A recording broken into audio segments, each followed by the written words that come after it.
আজকে কথা বলবো প্রসেনজিৎ চ্যাটার্জি ছেলে তিশানজিৎকে নিয়ে। তার একটা কামব্যাক হতে চলেছে আমাদের ইন্ডাস্ট্রিতে। অনেক দিন ধরেই গুঞ্জন শোনা যাচ্ছিল যে তিশানজিৎ বুম্বাদার ছেলে টলিউড ইন্ডাস্ট্রিতে পা রাখতে চলেছে, এসবিএফ তাকে লঞ্চ করতে চলেছে, এটা অনেকেরই কানে চলে গেছে। আজকে যেটা বড় খবর উঠে আসছে, যেটা শোনা যাচ্ছে, শ্রীকান্ত মোহতা একটা পোস্ট করেছেন রাজ চক্রবর্তীর সাথে ছবি দিয়ে, সেখানে লেখা আছে সামথিং ইজ বিগ কুকিং। তো বড় কিছু আসতে চলেছে। তো তিশানজিৎ চট্টোপাধ্যায় সে নাকি মুম্বাইতে গিয়ে অনুপম খেরের কাছে প্রশিক্ষণ নিচ্ছে। তারপরে মানুষ সিনেমাটায় মনে হয় সহকারী হিসেবে কাজ করেছে জিদ্দার মানুষ সিনেমাটা। তো আর এখন যেটা খবর উঠে আসছে এসবিএফের হাত ধরে, তাহলে কি রাজ চক্রবর্তীর এই ছবিটা হতে চলেছে? মানে রাজ চক্রবর্তী, দেখো রাজ চক্রবর্তীর ছবিকে নিয়ে না মানে কিছু বলার নেই, কারণ রাজ চক্রবর্তী মধ্যে একটা পোটেনশিয়াল আছে, ভালো রকম পোটেনশিয়াল আছে। সে সন্তান সিনেমাটা এনেছে ঠিকই, কিন্তু সন্তান সিনেমা যেরকম জনার আসে সেই সিনেমার ডিরেক্টর কিন্তু নয়, ঠিক আছে? সে আলাদা জনের একটা ডিরেক্টর, যে যার ছবি চ্যালেঞ্জ দেবদার একটা মোড় ঘুরিয়ে দিয়েছিল কমার্শিয়ালিভাবে, অন্যরকমভাবে। তো সেই রাজ চক্রবর্তী প্রেম আমার এনেছিল, সোমকে একটা রোমান্টিক চরিত্রে উপস্থাপন করেছে। তোমরা জানো সিনেমাটা কতটা হিট। এসবিএফের মধ্যে একটা জিনিস আছে, সে হচ্ছে বলিউডের ইয়াসরাজ ফিল্মসের মতন এবং সাউথের সান পিকচার্স বড় প্রযোজনা সংস্থা, তারই মতন বলতে গেলে। তো এসবিএফের সেই জায়গাটা রয়েছে। সে দেবদা এবং জিদ্দাকে লঞ্চ করেছে, সোহমদাকে একটা বড় ব্রেক দিয়েছে।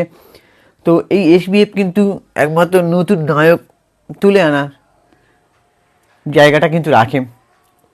তো এখন এসবিএফ সেই রিস্কটা নেয় না বলে তাই, কিন্তু এসবিএফই পারবে নতুন নায়ক তুলে আনতে, সেই রিস্কটা নিতে পারবে, এখন নেয় না বলে এটাই। কিন্তু তার মধ্যে সেই জিনিসটা উদ্যোগ নেবার ক্ষমতাটা আছে এসবিএফের।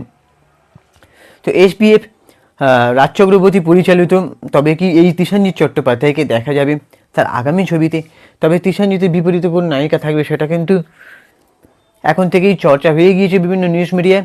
সেটা আর্যা বলে একটা মেয়ে, সে মুম্বাইতে থাকে, আর সে কিছু ওয়েব সিরিজ এবং কিছু সিরিয়াল করেছে। আমি চিনি না হনেস্টলি স্পিকিং, কী বলবো, মানে এই সিনেমাটা আর্যার কি কেমন লাগবে তিশানজিতের বিপরীতে। তবে বলে রাখি, এই গল্পটা নাকি সাইয়ারার ছায়া থাকবে, এরকম একটা শোনা যাচ্ছে, ঠিক আছে? তো বলিউডে যদি এরকম একটা সাইয়ারার মাধ্যমে আহান পান্ডের লঞ্চ হতে পারে, তবে এখানে তিশানজিতের কি আহান পান্ডের মতন ভালো অ্যাকশান রোম্যান্স এবং কি বলবো, মানে রোম্যান্টিক ফিল্মে এই হাত ধরে উঠে আসার সম্ভাবনা রয়েছে তিশানজিতের? সেটা সময়ই বলবে। আর তোমরা মানে কে কে তিশানজিৎকে দেখেছো, তোমাদের কি মনে হয় যে এই তিশানজিৎ তার বাবার মতন করতে পারবে, বা বাবার মতন না পারলেও সে কি মানে টলিউডে একটা নতুন হিরো হিসেবে উঠে আসার মানে কি যোগ্য রাখে? তোমাদের কি মনে হয়? তোমরা অবশ্যই কিন্তু কমেন্ট বক্সে জানাবে। আর আমি অবশ্যই আরও কোনো এক্সক্লুসিভ আপডেট পেলে জানাবো তোমাদের।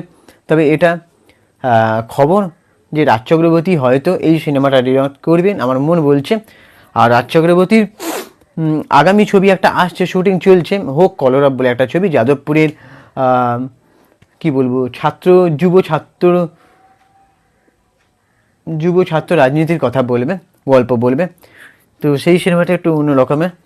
তো রাজ চক্রবর্তীর সন্তান বানিয়েছে, সন্তান হিট, কিন্তু রাজ চক্রবর্তী সেই জনারার কিন্তু ডিরেক্টর নয়। তার মধ্যে কমার্শিয়ালি একটা মানে কি বলবো, কমার্শিয়াল সিনেমা বানানোর কিন্তু একটা ভালো পোটেনশিয়াল রয়েছে তার মধ্যে। সে চ্যাম্প সিনেমাটা বানিয়েছে, চ্যাম্প সিনেমাটাও কিন্তু দেবদাকে একটা অন্যরকমভাবে মানে অন্যরকম ফর্মুলা মেনে মানে কী বলবো, একটা মতি নন্দিনে কি একটা উপন্যাসের আদলে লেখা হয়েছিল গল্পটা, সেই মৌলিক গল্পের উপর কিন্তু কাজ হয়েছিল। সেখানেও কিন্তু রাজ চক্রবর্তী প্রমাণ করে দিয়েছে যে সে কমার্শিয়ালি ডিরেক্টর হিসেবে যথেষ্ট মানে তার মধ্যে পোটেনশিয়াল আছে। তো রাজ চক্রবর্তী কিন্তু পারবে, সে সেই ধরনের সিনেমা এখন বানায় না বলে, কিন্তু রাজ চক্রবর্তী কমার্শিয়াল ডিরেক্টর হিসেবে যথেষ্ট ভালো। তাকে যদি সুযোগ দেওয়া হয় সেই সুযোগটা কাজে লাগাতে পারবে।